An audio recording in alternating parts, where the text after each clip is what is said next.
અને મહિમા એની જરૂર ન હોય, સ્વે મહિમની પ્રત્યક્ષતા. બસ બ્રહ્મ પોતાના મહિમામાં મહિમાવાન છે. એપિયરન્સ દ્રષ્ટા એમાં છે જ નહીં, એટલે એનું સર્ટિફિકેટ એ કઈ છે જ નહીં. એનું સર્ટિફિકેટ એટલે ઉપાધિ. એમ કે ને તમે પરમાત્મા છો, ઘણા એવા નો આવી ગયા કે તમે ગમે એટલું મારશો તો અમે નહીં જઈએ, અને દેખાતા જ નથી.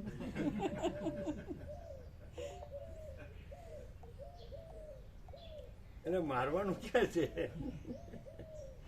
કોણ? યસ્ય નાહં કૃતો ભાવો બુદ્ધિ યસ્ય ન લિપ્યતે હત્વાપી સ ઈમાન લોકા ન હંતિ ન નિબધ્યતે.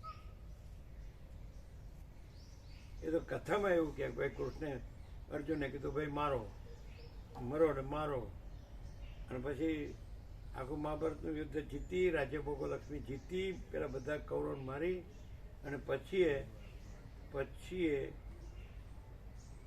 હિમાલયમાં જઈ બસ મરી જાઓ. શું કથામાં બોધ મળે? એને પરમચિદાકાશ પરમજ્યોતિ અખંડ જ્યોતિના બધા શાસ્ત્રોના ગુરુઓમાંથી બોધ મળે.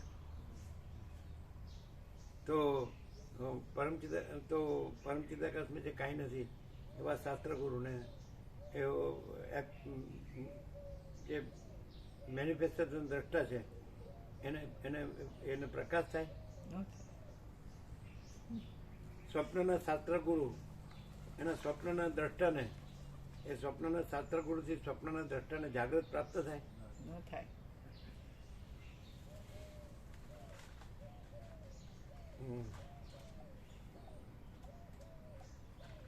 અને જાગૃત તો સ્વયં સહજ છે જ. એ કોઈ સ્વપ્ન છે એને કઈ જાગૃત પ્રાપ્ત કરવાનું છે?